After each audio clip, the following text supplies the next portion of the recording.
সময় এসেছে এবার দীপ্ত শপথ নেবার, সময় এসেছে এবার দীপ্ত শপথ নেবার, সময় এসেছে এবার দীপ্ত শপথ নেবার।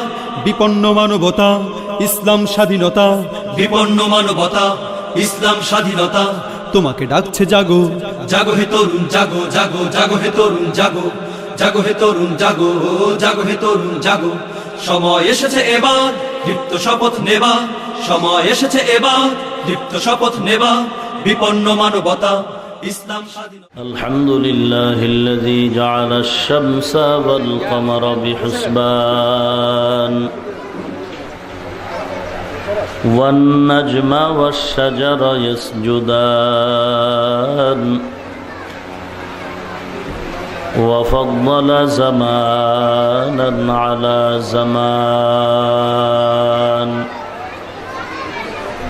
كما فضل مكانا على مكان وإنسانا على إنسان. ونشهد أن لا إله إلا الله وحده لا شريك له لا ضد له ولا ند له ولا مثل له. ونشهد أن سيدنا وسندنا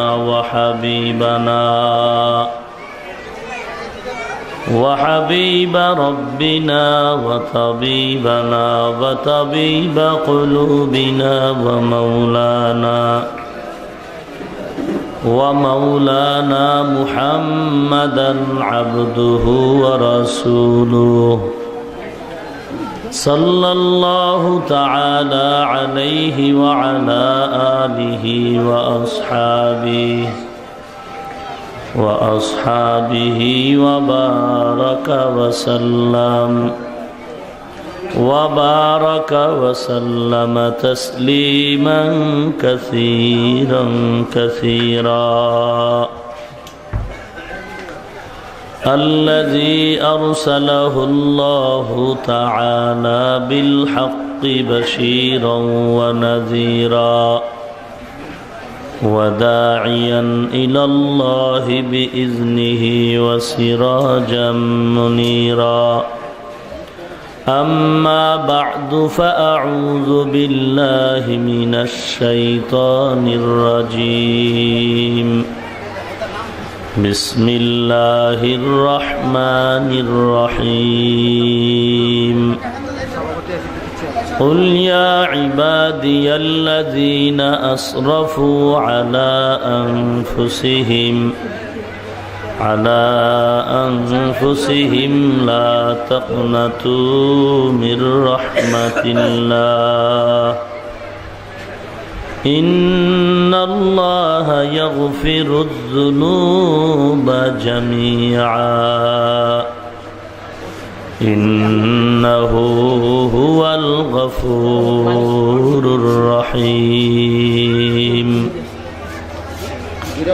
وقال النبي صلى الله عليه وسلم الدنيا سجن المؤمن وجنة الكافر أو كما قال النبي عليه الصلاة والسلام. صدق الله مولانا العظيم وصدق رسوله النبي الكريم ونحن على ذلك من الشاهدين والشاكرين والذاكرين والحمد لله رب العالمين. اللهم صل على روح محمد في الأرواح وعلى جسد محمد في الأجساد وعلى قلب محمد في القلوب